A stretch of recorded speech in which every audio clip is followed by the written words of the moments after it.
Hey guys, Carissa here and welcome back to my YouTube channel, Inky Fairy Designs. Today is Watercolor Wednesday and I have the last of my envelope art to share with you today. I've had so much fun with this Good Mail Monday series and hope to do it again in the future. So I'm using another one of those Strathmore watercolor envelopes, but it gave me a lot of hassle today. But I went with it. And a couple of weeks ago, Taylor Inks had an awesome sale, and even though I said I wouldn't, I did buy a couple new stamps. This adorable set is called Happy Mail, and I had to have it to decorate an envelope, but it would be just as cute on a card. Christy also sent me these adorable mini bunny set, and I couldn't resist using it along with that stamp on my envelope. I wanted to switch it up a bit today and use my Peerless Watercolors that I actually had to dust off before I could show them to you. But you can see they are well loved, and a few of the colors I probably should go ahead and replace, but not today. It's super easy to create this little palette I keep them in. And then the full sheets are stored away and I can just cut out a little square whenever I need to replace the color. I'm painting with my silver black velvet brushes again.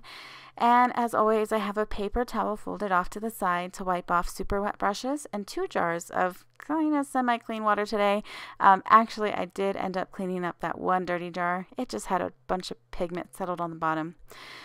So to go into the painting, like I said, I'm using the silver black velvet brushes, just the number 6 round today for the entire thing. Like I said, this paper, for some reason, it gave me a lot of issues.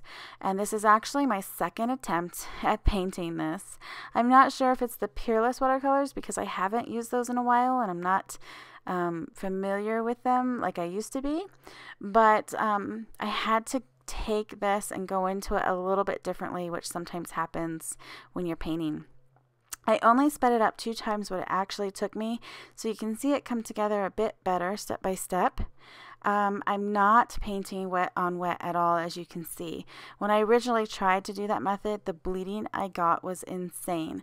So I just kept it super simple, doing some light washes on the image, trying not to oversaturate it with water or paint, and definitely letting the areas dry before doing any shading, especially on the hair and the face. So you can see I'm jumping around the image like I normally do to avoid painting next to any other area that is still wet. Now, the Peerless on this particular paper seemed to dry awfully quick, or at least it just wouldn't move once the pigment was down on the paper. It just kind of soaked in really fast. I don't know if that makes any sense. I can't really describe what it was doing or why I was having so much trouble. You'll be able to see it a lot clearer when I move on to the background. So I'm just laying down some washes of color on her dress. I did a little bit of shading on the mailbox just to the left side to give it some dimension, but kept it really light. You can see the light source is coming somewhat from the right side, so most of the darker shading is on the left of the image. On her hair, I just went in with some simple kind of just swiping the color on her hair, leaving some open areas for the highlights. And I just really was so nervous to get it too wet on this first layer. So that's why I'm just adding like just little light touches of color to her hair, and I'm leaving a lot of white areas, which I will come back in and fill in once that's dry with a lighter brown color. So I'm using the same gray for all of like my white areas, so like or the gray areas like on the mailbox and on the bunny, and then at the bottom of her dress there's like this little lace peeking through. I just use the same gray to keep that color cohesiveness throughout the entire image. And then I move on to her dress and add just a little bit of some purple. Again, I just kept that really light, just kind of like I did with her hair. I did come in and drop in a little bit more color on the dress, but I will go in once that is dry and add some more shading just to the left side. So I'm gonna go ahead and add some cheeks, just some rosy cheeks to her and the little bunny. And then I'll probably go and I think I heat set it here. Yep. So I'm going to heat set that before I come in. And like I said, I wanted to do just a little bit, come in and cover up those white areas. They were just a little bit too white, but I wanted to keep the highlights. So I came in with a lighter brown. So I'm just building up some layers there, and then I will come in and add some shadows to her face using the exact same color that I did to color in her skin, because I'm building up a layer now that that is already dry. It'll create the shadows that I want without having to use a different color, or because I didn't really have like a perfect skin tone in my palette, and I just didn't want to mix anything up. So I felt that this little light brown was perfect for the skin. And then I'll come in with a darker purple and add some more shadows to her dress. I didn't really like the cheek colors, so I tried a different color red and then dabbed it up with my paper towel a little bit. It helped it a little tone it down, but it's still a lot redder than I would have wanted. And then this shading on her dress ended up being a lot darker than I wanted as well. But at this point in the image, I'm not going to start over. Like I said, this was already the second attempt, and I think it's turning out much better. I know it's turning out much better than the first one. So now I'm coming in with the background, and like I said, I am not doing the wet on wet that I really, really love. So this was a little, like you can see right here, that's what I'm talking about. Usually when I go in and do that with a some clean water, it will soften up that harsh line, and it just wasn't moving it at all. And like I said, I have not worked with the Peerless in a long time, so I don't know, maybe the Peerless just don't work well on this paper. I mean, they're awesome watercolors, and I'll have to just play with them a little bit more and find out, try different papers with them and see what, it's definitely user error. It is not the paint, it is me, and it just is what it is. So I would added a little bit darker shading around there in the blue, and now I'm coming in with 2 different shades of green, and I'm actually trying to work a little fast here. I wanted to drop in some of this darker green as a sort of drop shadow, and I did want it to move a little bit while that lighter green was wet. But again, you can see when I try to soften up those harsh edges, it's just not happening. So I'm coming in with that light blue again and just adding really light color on the right hand of the image. And then I really wanted to keep my shadows, even in the sky, concentrated on the left hand side. So I come in and add that really dark blue and kind of create a little drop shadow right around the image and the mailbox and the little bunny there, and just keep it really loose. So at this point, I'm just going for kind of a loose, sketchy storybook kind of look with the background and the image, and I honestly really do love how it turned out.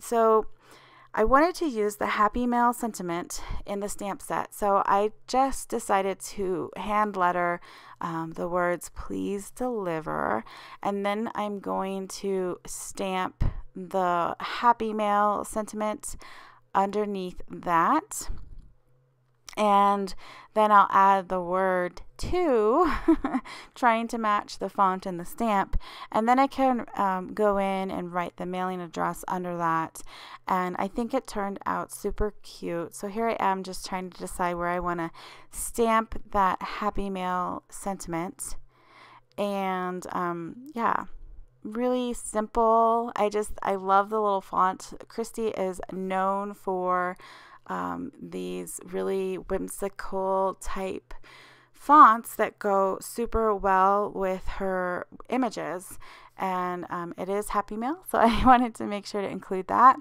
and I think that really does it for the envelope. I ended up off camera stamping another bunny from that stamp set on the back of my envelope where I put my return address on it, and colored that in very simple. But I thought it was cute because it was like the background of the bunny. So here I'm showing you I'm coming in with the Spectrum Noir glitter brush, and my bristles are a little bit funky. I think one of my kids got into it, but that's totally fine. It still works and it's not a big deal. But I just thought it really makes me chuckle because I know when they come in and use my stuff, I can kind of tell. I think they try to put it back, but I know. And they watch my videos too, which is so funny to me. Anyway, so I'm using my Jelly Roll pen by Secure. It's the white one. And if you guys haven't used these in a while, I will be honest, I didn't used to like them a couple years ago, but they just created, they just did a new formula in their white gel pens and had a big new re-release. They have 3 sizes now, a fine, a medium, and a broad. I'm using the medium, and so I picked it up to give it a try again, and I'm absolutely in love with it. The new pigment, the new formula is amazing. So here's a little close-up. You can see all of that shimmer in her dress. I just think this envelope turned out really cute. So I hope whoever gets it likes it. So like I've been doing in these videos, I'm writing up a quote for my recipient, and I've really enjoyed adding these into the envelopes. So I sped this up to 4 times what it actually took me to letter it. I just didn't want to take all the time in the world for you to watch this come together. But this week's theme is brunch. And each week, the Good Mail Monday gals had a theme for our envelopes, but I didn't really have any like food stamps or anything that really went with that theme for the outside of my envelope. So I found this quote that says, "Cupcakes are muffins that believe in miracles." And it totally made me giggle and thought it fit the fun theme, so that's what I'm lettering today. Now, I haven't heard from anyone who's gotten my envelopes, or if they've gotten my envelopes yet, if they're enjoying these little quotes that I'm putting in there, but I hope they are. I just hope it brings a little bit of a smile to their face. I think that's like the whole point of the Good Mail Monday. I don't know if it's a movement or a challenge. I think I had that question in another video. But if you guys are interested, I have all of the information below with the girls who put this together. It's a podcast on how to fail, and it sounds like a really fun podcast. I haven't listened to any of them yet, but it's basically like, you know, failing is okay. And then the Nostalgia Collective, they make some handmade watercolors. And so their information is in the description box below. Be sure to follow them on Instagram, and then you guys will know when the next Good Mail Monday happens. So I think that about wraps it up for today's video. Thank you guys again so much for watching. I really hope you enjoy these watercolor videos as much as I've enjoyed creating them for you. I know I've been coloring a lot of stamps this month, but I'd love to hear what you want to see me do with watercolors next month. Do you want to see me do more brush lettering? Do you want to see me do more freehand florals or patterns, or I don't know. I definitely want to push myself with this medium this year, so I am open to any suggestions. Just leave me a comment below. I'll read them, all of them, and respond to them when I can.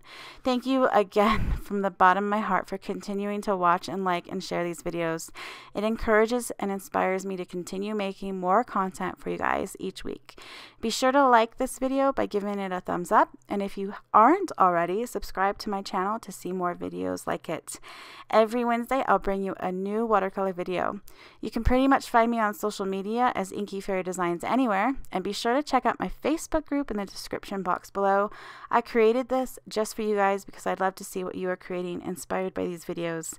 That's it for me today. I'll be back on Saturday with another Stamp Stash Saturday video. Until then, do something creative today. Bye.